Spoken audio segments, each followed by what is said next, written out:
জাতীয় থেকে আন্তর্জাতিক, প্রান্তিক জনপদ থেকে নগর চারপাশে ঠিক কী ঘটছে এই মুহূর্তে তা নিয়ে আয়োজন এখন চারদিক। আপনাদের সঙ্গে আছি মোর্শেদ মিয়াজি। ভেনেজুয়েলায় বড় পরিসরে হামলা চালিয়ে দেশটির প্রেসিডেন্ট নিকোলা মাদুরোকে স্ত্রীসহ আটক করে দেশের বাইরে নিয়ে যাওয়া হয়েছে বলে নিশ্চিত করেছেন মার্কিন president Donald Trump. Truth social পোস্টে ট্রাম্প নিজেই বিষয়টি নিশ্চিত করেছেন। তবে মাদুরোকে কিভাবে আটক করা হয়েছে এবং কোথায় নিয়ে যাওয়া হয়েছে সে বিষয়ে বিস্তারিত কিছু জানাননি মার্কিন প্রেসিডেন্ট। তবে মাদুরো ও তার স্ত্রীর অবস্থান অজানা হওয়ায় বেঁচে আছেন কিনা প্রমাণ চেয়েছে ভেনেজুয়েলার ভাইস প্রেসিডেন্ট। এমনকি বিদেশি সেনাদের উপস্থিতি প্রতিরোধ করার ঘোষণা দিয়েছেন প্রতিরক্ষা মন্ত্রী ভ্লাদিমির পাদ্রিনো।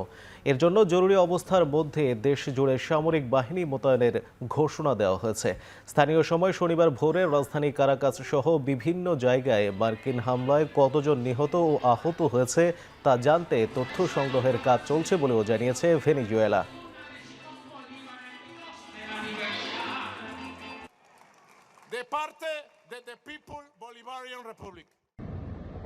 চলছে ত্রয়োদশ জাতীয় সংসদ নির্বাচনের মনোনয়নপত্র যাচাই বাছাই। ঢাকার 20টি আসনের যাচাই বাছাই হচ্ছে 3টি ভাগে। 13 আসন বিভাগীয় কমিশনারের কার্যালয়ে, 5টি ডিসি অফিস এবং 2টি নির্বাচন কমিশনে। এছাড়া বাছাইয়ে বৈধতা পায় এনসিপির নাসির উদ্দিন পাটোয়ারি, বিএনপির ইশরাক হোসেন ও খেলাফত মজলিসের মামুনুল হকের মনোনয়ন। ঢাকার 20টি আসনের যাচাই বাছাই হচ্ছে 3টি ভাগে। এর মধ্যে 13টি আসনের যাচাই বাছাই চলছে বিভাগীয় কমিশনারের কার্যালয়ে, 5টি জেলা প্রশাসকের কার্যালয় এবং 2টি নির্বাচন কমিশনে। ঢাকায় মনোনয়ন জমা দিয়েছেন 238 জন। মনোনয়ন বৈধ ঘোষণার পর বিভাগীয় কমিশনারের কার্যালয় থেকে বের হয়ে নাসির উদ্দিন পাটোয়ারি বলেন, জাতীয় পার্টি অংশগ্রহণে অস্বস্তিকর। বিভিন্ন জায়গায় প্রশাসন বিএনপির দিকে ঝুঁকে পড়েছে বলেও অভিযোগ করেন তিনি।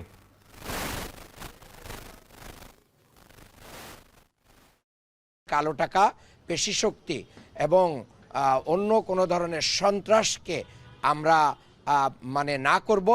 বিশেষ করে আগামী নির্বাচন তরুণ প্রজন্ম অধীর আগ্রহে অপেক্ষা করছে, যেখানে বাংলাদেশে একটি ক্ষমতার ভারসাম্য প্রতিষ্ঠিত হবে। এখন আমরা দেখছি তাদের একটা নিউট্রাল আচরণ, সকল প্রার্থীর প্রতি তারা সমান আচরণ করছেন। তো এটা তো একটা বিরাট পরিবর্তন বটেই। এটাকে আমরা সাধুবাদ জানাই। আমরা আশা রাখি এটার কন্টিনিউয়েশন থাকবে এবং এটা প্রাতিষ্ঠানিক রূপ লাভ পাবে এবং বাংলাদেশে স্থায়ীভাবে গণতন্ত্র প্রতিষ্ঠা পাবে। দেবিদ্বারে সেখানে ঋণ খেলাপি যেটা হলো হাসনাত আবদুল্লাহ আপত্তি তুলেছিলেন, সেটার এখনো সুরাহা করা হয়নি এবং বিভিন্ন জায়গাতে আরও আছে প্রশাসন বিএনপির দিকে ঝুঁকে পড়েছে, তারা সেই বিষয়গুলো আপত্তি তুলেছেন। নির্বাচনে প্রার্থীদের মনোনয়ন যাচাই বাছাই কার্যক্রম চলছে পুরোদমে। মনোনয়ন বাতিল হচ্ছে অযোগ্য প্রার্থীদের, তবে থাকছে আপিলের সুযোগ। সকালে যাচাই শেষে বগুড়া 6 আসনে বিএনপির ভারপ্রাপ্ত চেয়ারম্যান তারেক রহমানের মনোনয়নপত্র বৈধ ঘোষণা করেন রিটার্নিং কর্মকর্তা তৌফিকুর রহমান। ঠাকুরগাঁও 1 আসনে বিএনপির প্রার্থী মির্জা ফখরুল ইসলাম আলমগীরের মনোনয়ন বৈধ ঘোষণা করা হয়েছে। বিকেল পর্যন্ত কুমিল্লার 11টি আসনে 107 প্রার্থীর মধ্যে 31 জনের প্রার্থিতা বাতিল করেছে রিটার্নিং কর্মকর্তা। চট্টগ্রামে এখন পর্যন্ত 3টি আসনে মনোনয়ন বাতিল করা হয়েছে 5 জনের। চট্টগ্রাম 5 আসনে মনোনয়ন বাতিল হয় জাতীয় পার্টির নেতা ব্যারিস্টার আনিসুল ইসলাম মাহমুদের। ময়মনসিংহ 4 আসনের 2 জনের মনোনয়ন বাতিল হয়েছে। ময়মনসিংহ 5 আসনের এবি পার্টির প্রার্থী মনোনয়ন বাতিল করেন রিটার্নিং কর্মকর্তা। এদিকে বরিশাল 3 আসনে জাতীয় পার্টির 2 জন সহ 3 জন ও বরিশাল 2 আসনে জাসদ প্রার্থীর মনোনয়ন বাতিল হয়েছে। এখন পর্যন্ত যাচাইয়ে সিলেটের 4টি আসনে বিএনপি নেতা ইলিয়াস আলীর ছেলে স্বতন্ত্র প্রার্থী আবরার ইলিয়াস সহ 5 জনের মনোনয়ন বাতিল করেছে রিটার্নিং কর্মকর্তা। একই সাথে সিলেট 3 আসনে বিএনপির প্রার্থী এম.এ. মালিকের মনোনয়ন স্থগিত করা হয়েছে।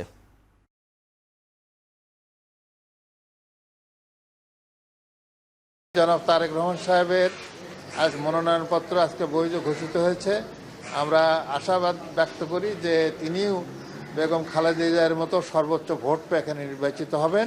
জনাব মির্জা ফখরুল ইসলাম আলমগীর বাংলাদেশ জাতীয়তাবাদী দল, জনাব দেলোয়ার হোসেন বাংলাদেশ জামায়াতে ইসলামী, জনাব মোহাম্মদ খাদেমুল ইসলাম ইসলামী আন্দোলন বাংলাদেশ, 3 জনের মনোনয়নপত্র যাচাই বাছাই করে আমরা সঠিক পেয়েছি এবং বৈধ বলে ঘোষণা করেছি। প্রশাসনের নিরপেক্ষতা নিয়ে আমার কোশ্চেন রয়েছে। আমি লিখিত অভিযোগ দিয়েছি রিটার্নিং অফিসারের কাছে।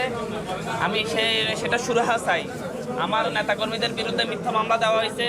পুলিশ নিজে নিরপেক্ষতা বজায় রাখে নাই। বেগম খালেদা জিয়ার মৃত্যুতে রাষ্ট্রীয় শোক শেষ হলেও চলছে 7 দিনের দলীয় শোক। এরই মধ্যে ঘন কুয়াশা আর তীব্র শীত উপেক্ষা করে ভোর থেকেই খালেদা জিয়ার সমাধিতে শ্রদ্ধা জানাতে আসেন নেতাকর্মী ও সাধারণ মানুষ। বেলা বাড়ার সাথে সাথে বাড়তে থাকে ভিড়। সারা দেশের বিভিন্ন প্রান্ত থেকে শ্রদ্ধা ও দোয়ায় অংশ নিতে মানুষের উপস্থিতি চতুর্থ দিনেও একটু ভাটা পড়েনি।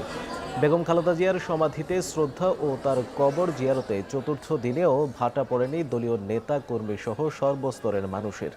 শ্রদ্ধা জানিয়েছেন জাতীয়তাবাদী মহিলা দল। এ সময় দলের সিনিয়র যুগ্ম মহাসচিব রুহুল কবির রিজভী বলেন, বেগম খালেদা জিয়ার আদর্শ আর অঙ্গীকারের পথেই এগিয়ে যাবে বাংলাদেশ।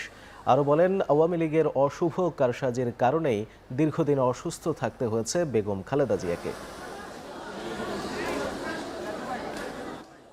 বেগম খালেদা জিয়া যে আদর্শ, যে নৈতিকতা, যে অঙ্গীকার জনগণের কাছে দিয়েছিলেন, তার যে রেখে যাওয়া আদর্শ, সেই আদর্শ এত উঁচু মাত্রার নৈতিক বৈশিষ্ট্য ধারণ করে। আমরা সেই পথ ধরে, তার দেখানো পথ ধরেই আমরা এগিয়ে যাব।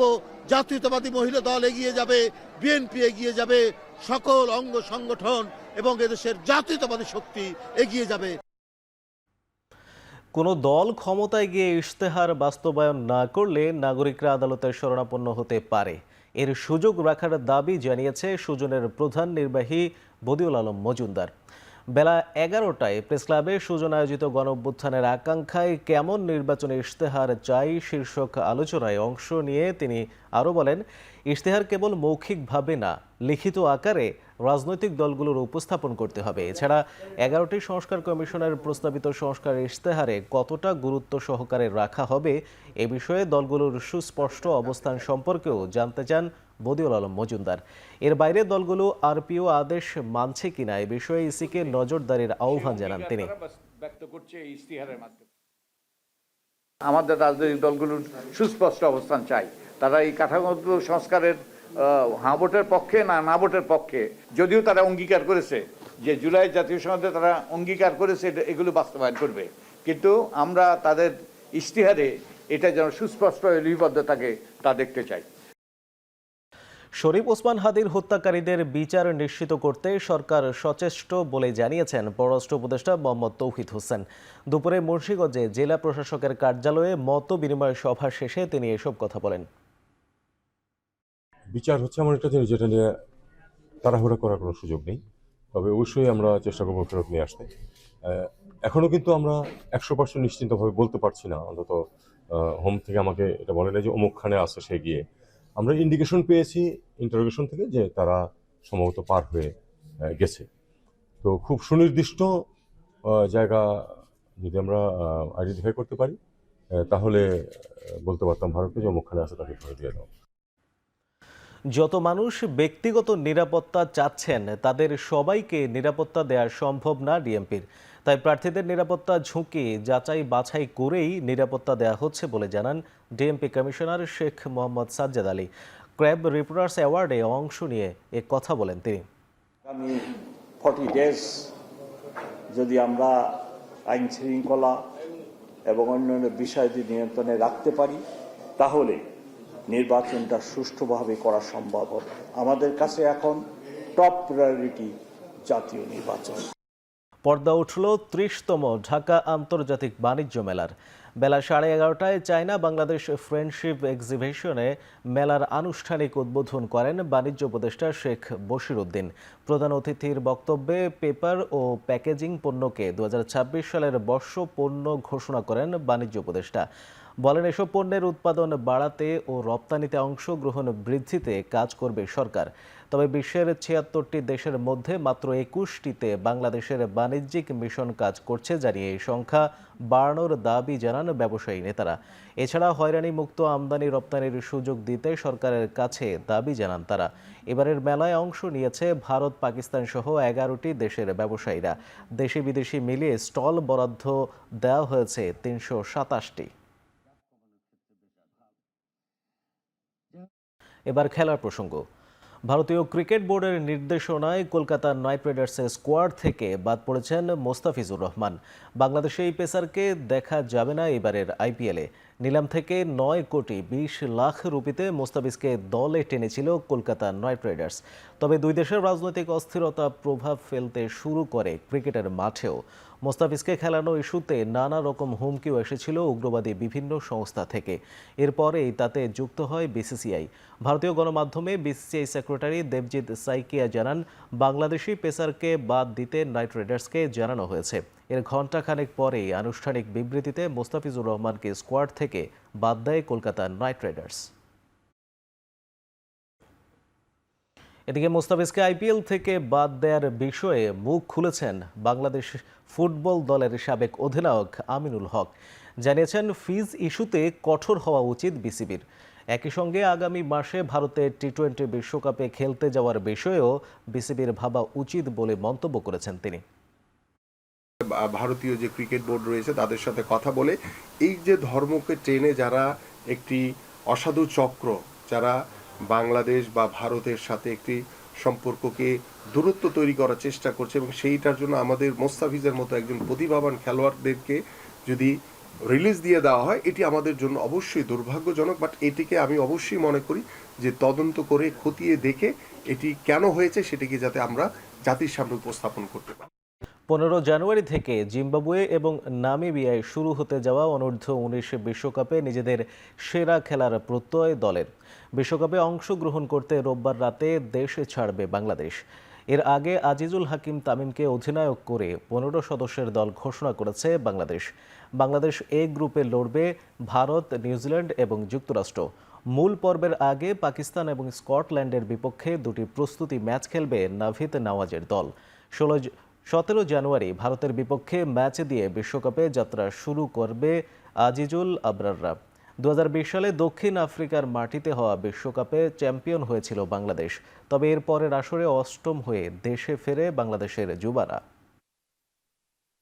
ওখানের কন্ডিশনটা কেমন হইতে পারে, ইভেন কি ওদের এখানে ওয়েদারটাও কেমন, ওইটা নিয়ে আমরা মানে আগে থেকে জানে আছে।